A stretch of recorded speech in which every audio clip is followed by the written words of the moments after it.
do need to remind everyone to please remain fully and completely seated, keeping those hands and arms inside the vehicle at all times. Please also make sure that your face covering stays on over your nose and mouth throughout the entire safari. If you're planning on taking pictures, now is a great time to get your cameras out and ready, folks. Keep them ready. You never know where or when we're going to spot these animals. Always a good idea to be prepared. I would also recommend, if at all possible, to set those cameras to something with a faster shutter speed, like a sport or action mode. Not going to be able to make stop for every single animal that we see. We'll stop for a few things along the way and go slowly by the rest. Just want to make sure that you are getting some good quality photos. All right. We are going to get started here, folks, in the Ituri Forest. A lot of the animals here are incredibly shy, and we'll use natural coloring as camouflage to help them blend into their background and surroundings. Oh my God, I'm so scared. Right, coming up to your right-hand side, you're going to see the Okapi. Also to our left are the bongos, very shy creatures, given the nickname the ghosts of the forest. Now, the Okapi off to your right-hand side was not discovered by Western civilization up until the year 1901. Before that, they were thought to be a myth. The stripes on their legs do resemble those very strongly of those on a zebra, though they bear no relation. The Okapi are the only living relative to the giraffes. They do have a very similar skull structure to their cousin, along with a very long tongue, just to name a few things they've got in common. Watering holes like the one that we are approaching can also provide pretty good gathering places for many of the animals out here in the forest. So let's take a swing on by. We'll see if we can find anything hanging out.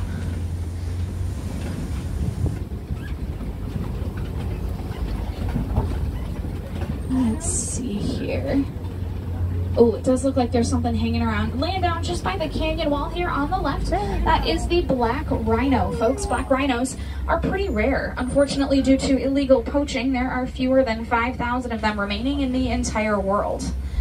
Pretty heartbreaking, especially considering they are a very powerful animal. At about 3,000 pounds, they are capable of charging at speeds around 35 miles an hour. Keep a close eye up on the ridge to your right. Look for kind of a lighter tan-colored antelope sitting up there. Those are going to be the greater kudu. Greater kudu are one of the taller antelopes here in Africa, standing about 55 inches or so at the shoulder alone. Now, the male greater kudu will have very large curly horns, where the females will not have any at all. Let's see anything else hanging around over here. Alright, so we're going to head on over now into the Safi River, which is usually a pretty good place to spot a few hippos if we're lucky, and maybe even a few crocodiles. Hippos, though, they really like to lurk below the surface of the water. They can stay submerged, holding their breath for just about 8 minutes at a time. Quite a while. They spend a majority of their day in the water. It helps them to regulate their body temperatures. It does keep them nice and cool. Most of the time they'll come up on land later in the day when they get hungry and want to have a snack. We'll check a little further upriver as well for see if we can find a few of those hippos.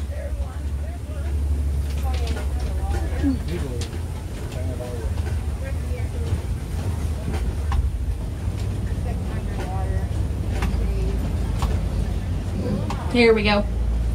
Several of them off to your left-hand side there. A whole group of hippos is called a bloat of hippos.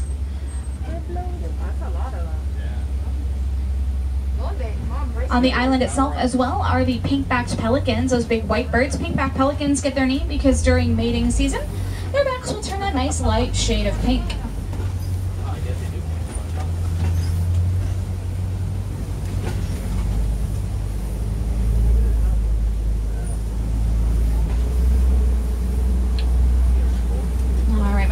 Just even though the hippos are quite the aquatic creature, they're not a big fan of swimming.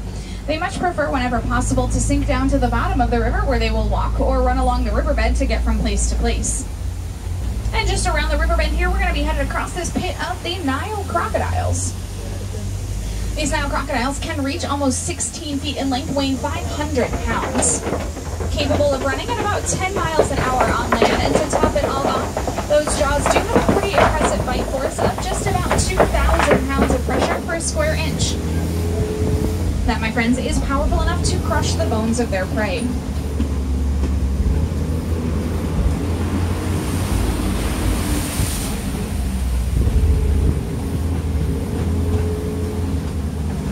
savannah, folks. We're going to be leaving the dense vegetation of the river valley behind us and making our way out into a completely different ecosystem, the Serengeti grasslands. Coming up on our right-hand side, we're going to see a pretty weird-looking tree that almost looks like it's got its roots sticking out of the wrong end. This right here is a baobab tree. The baobab trees look like this because they will remain leafless for just about 9 months of the year, earning themselves the nickname the upside-down tree. Not to mention they use their massive trunks to store water in order to survive through the long African droughts.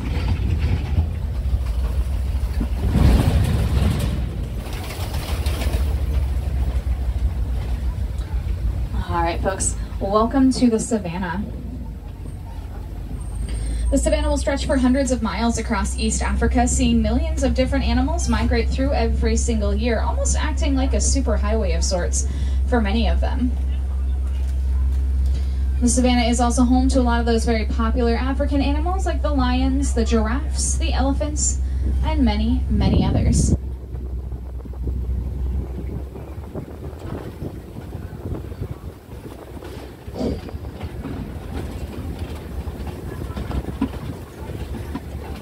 Off to your right-hand side at the bottom of the hill here, you're going to see a group of springbok, very small antelope here. Springbok don't get to be much bigger than about 3 feet tall, fully grown.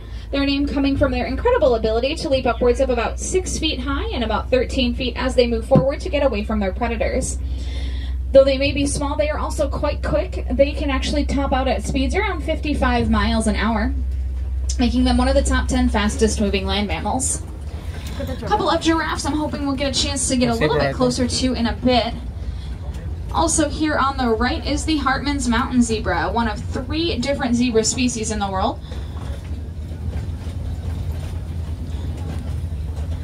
A couple of ways you can tell the Hartmann's mountain zebra from the other 2 are going to be that nice white underbelly.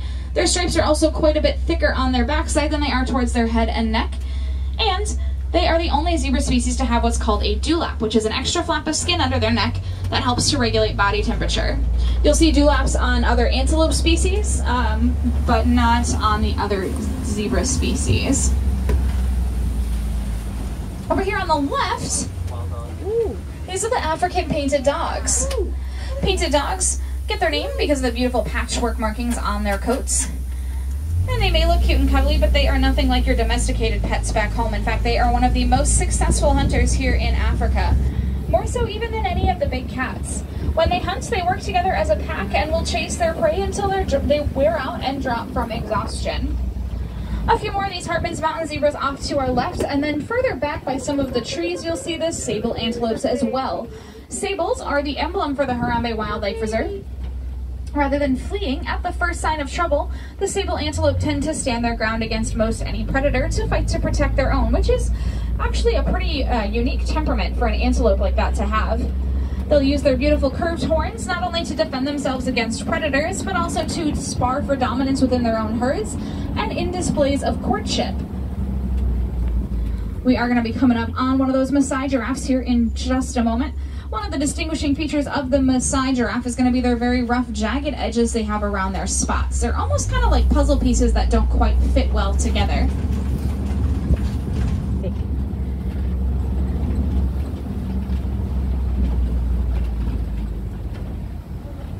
Oh, looking right at us there too. What a great view. I can't move my big head.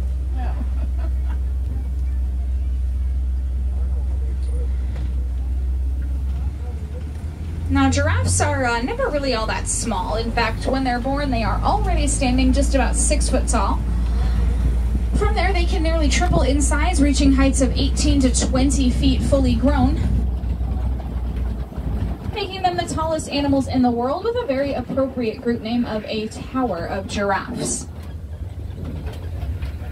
A couple of white-bearded wildebeests hanging out between the bushes there as well over to your right. They tend to travel in much larger groups, up to 1.5 million. Believe it or not, giraffes do most things standing up, including eating and sleeping. When you see a giraffe sitting down like this, it's actually pretty rare. It usually means that they're incredibly comfortable and at ease in whatever surroundings they're in. When they're standing up, they can be much more on alert for predators because they can see for miles with those very long necks. Giraffes will also spend about 16 hours out of their day eating. I'm pretty sure it's their favorite pastime. They only sleep then, only get about 30 minutes of about real deep REM sleep a night. And they do, like I said, sleep most of the time standing up. Just around the bend here, some animals with very large horns tucked away in that grove of trees. Those are the Ankole cattle. Their horns can reach almost 6 feet in length from tip to tip. And though they may look heavy, for the most part they are hollow on the inside with the exception of a lightweight honeycomb structure allowing for blood circulation. Now remember we talked about dewlaps on the zebras. These are the Patterson's eland. You can see them much more pronounced on the necks of the Patterson's eland. They also happen to be among the largest antelope species in Africa. Fully grown adult male eland stand just about 6 foot tall at the shoulder alone, and they can weigh about 2,000 pounds in size.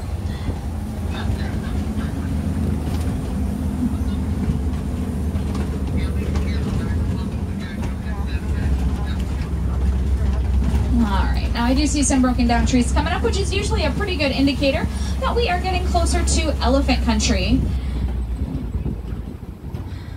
Elephants are basically nature's bulldozers. They also happen to be my favorite animals, so let's head on in and take a look around, see if we can find anything.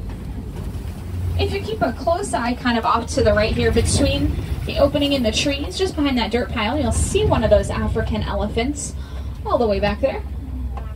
Might be able to get us a little bit better view here too. That one's kind of far away. Let's see if I can find a better spot. Also passing through Monkey Point over to your left, it's home to a troop of mandrills. They are the largest monkeys in the world, known for their vibrantly colored blue and red faces. All right, oh, looks like there's actually 2 African elephants here. Good spot to pause. A lot of times, especially on particularly warm days like this, you'll see the elephants flapping their ears back and forth quite a bit. This is to cool themselves off. When they flap their ears, wind passes over the blood vessels behind them, which can cool down their internal temperature by about 15 degrees. Oh, even better. Here we go. You'll also sometimes see dirt or mud or sand up on top of the elephant's back, and that is because even though their skin looks very rough and tough and wrinkled, it is incredibly sensitive and susceptible to sunburn. So elephants will use their trunks to throw that dirt and sand and mud up on top of their backs, and then use that to act as a natural sunscreen to protect them. Unfortunately, though, elephants' biggest threats right now are people. Not only are poachers continuing to target them for their ivory tusks, but they and many other animals, like the mandrills, are suffering from a pretty critical loss of habitat. Mainly this is attributed to a lot of mining encroaching on their homes for a metallic ore called coltan, which is used in the production of a lot of our electronics, such as cell phones, cameras, and laptops. Alright, but we are heading into the red clay pits, my friends. It looks like there are quite a few tusk marks off to the right there in the clay. Elephants do like to dig out that clay so they can eat it. Much like you and I take multivitamins, elephants eat that clay because it does provide a lot of vital minerals and nutrients they wouldn't otherwise get in the rest of their diet. Now, herds of elephants are typically going to consist of the young ones who spend a majority of their childhood with mom. For the elephant, that's about 13 to 15 years, and it is one of the longest childhoods of any mammal, second only to people. Yeah, I'm number 1. The boys tend to leave the herd behind once fully mature, and they'll spend most of their lives either by themselves or in loose bachelor groups, because the females actually kick them out. The women are in charge. They are by and large a matriarchal society, which I do find very well deserved, especially when you consider that elephants are pregnant for about 22 months. Wow.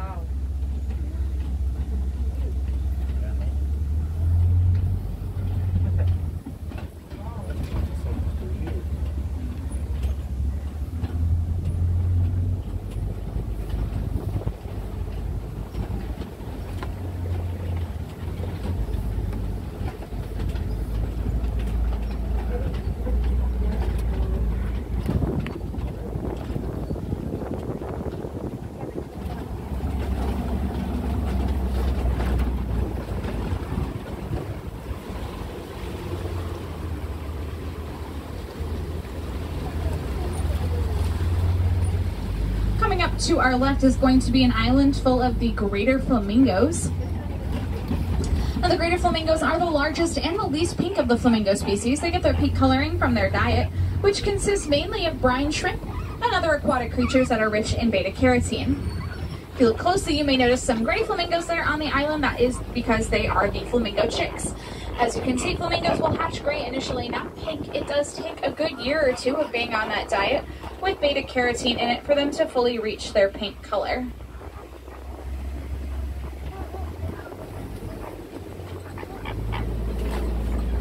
My favorite thing about the flamingos too is that a whole group of them is called a flamboyance.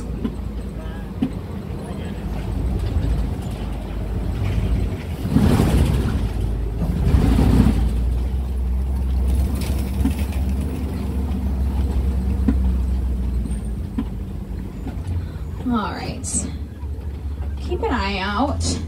That mud looks pretty freshly rolled around in. And a lot of the bigger animals, like rhinos, like to roll around in the mud. It helps them to keep nice and cool, and it keeps the bugs away. So let's keep an eye out for some of them. Oh, good news, guys. Right up here in the bushes, looks like there's some sleepy rhinos. These are the white rhinos. Up here on your right.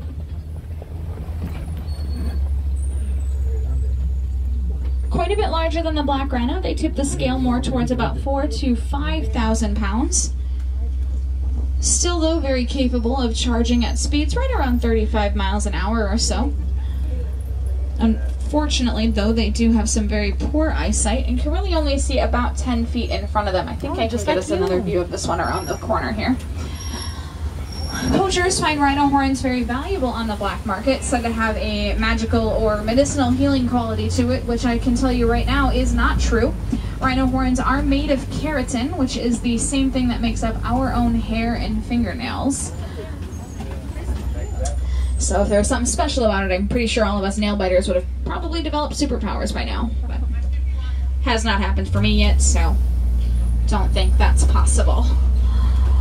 All right. Moving right along. See what else is going on. This is going to be really difficult to see, but if you take a look to the left here, kind of up by the plants there, laying just underneath them, you can see its back. That's a cheetah there, and then there's a second one that's a little bit further off to the left. Just see their backs. Look for the lighter colored fur and the spots. Cheetahs, of course, are one of the fastest moving land mammals, clocking in over 60 miles an hour, though they cannot keep up their top speeds for more than a few hundred yards or so. If they try to run too far too fast, they will completely wear themselves out.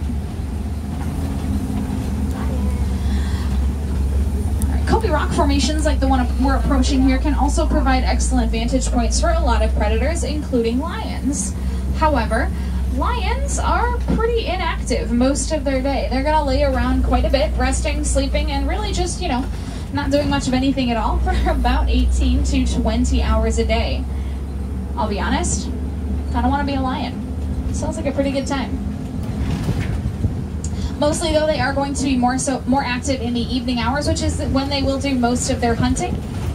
The ladies are in charge of that. The males will stay home to protect the pride and the rest of their territory. I am not seeing a lot of activity up here, which usually means the lions have found a quiet and cool, shady spot to rest until nighttime.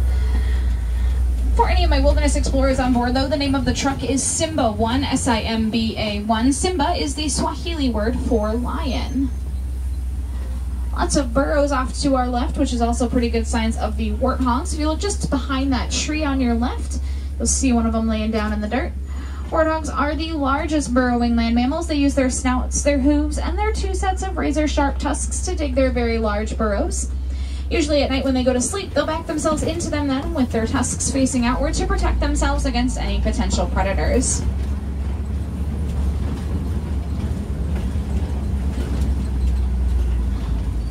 Little brown antelope to your right, that is the bottebok, a relative of the wildebeest. And it looks like an ostrich. Looks like she left a nest of eggs here as well. The ostriches are the largest birds in the world, completely incapable of flight. Now, what they do lack in their ability to fly, however, they do make up for in their ability to run at about 40 miles an hour. We also, like I said, saw a nest of her eggs there. Ostriches are the largest birds in the world, so they're going to lay a pretty good sized egg. One ostrich egg weighs just about 3 pounds. They're also incredibly sturdy, enough so that you or I could stand on top of one without it cracking. As we do start to slowly make our way back towards the Harambe village, just gotta pass through this new small section of the reserve. The wardens are always looking for new ways to upgrade and improve the protection of all of the animals that live out here.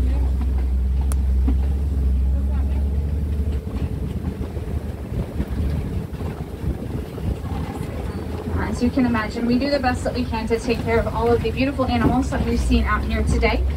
But my friends, we can't do it without your help. There's a lot of pretty easy things that you guys can do, even at home, if you're looking for some new ways to help out. Remember, first of all, that any of those older electronics that you're no longer using, if they have coltan in them, please, please, please recycle them. We can reuse coltan, which can really help to cut back on a lot of habitat encroachment. So keep that in mind. Maybe next time you're going in for an upgrade on your cell phone, if you recycle your old one, you'll actually be doing the elephants a big favor. Little things too, like remembering to recycle your papers and plastics, replacing single-use plastic bags, cups, straws, utensils with reusable ones. And even if you're using disposable face coverings today or anytime in the next few months here, make sure that before you throw those away that you're cutting off the straps on those. That way, once they go into the trash, no other animals like birds or sea creatures get tangled up in them. All of these may seem like little things, but if we all do just a little bit to help out, we can make a big difference. Remember, my friends, we've only got one planet, and we do share it with these animals who rely on us to really make sure that we're taking care of it properly. If we do nothing, well, pretty soon we're going to start to see a lot of these animals disappear completely, and I don't think any of us want to see that happen. That wouldn't be any good.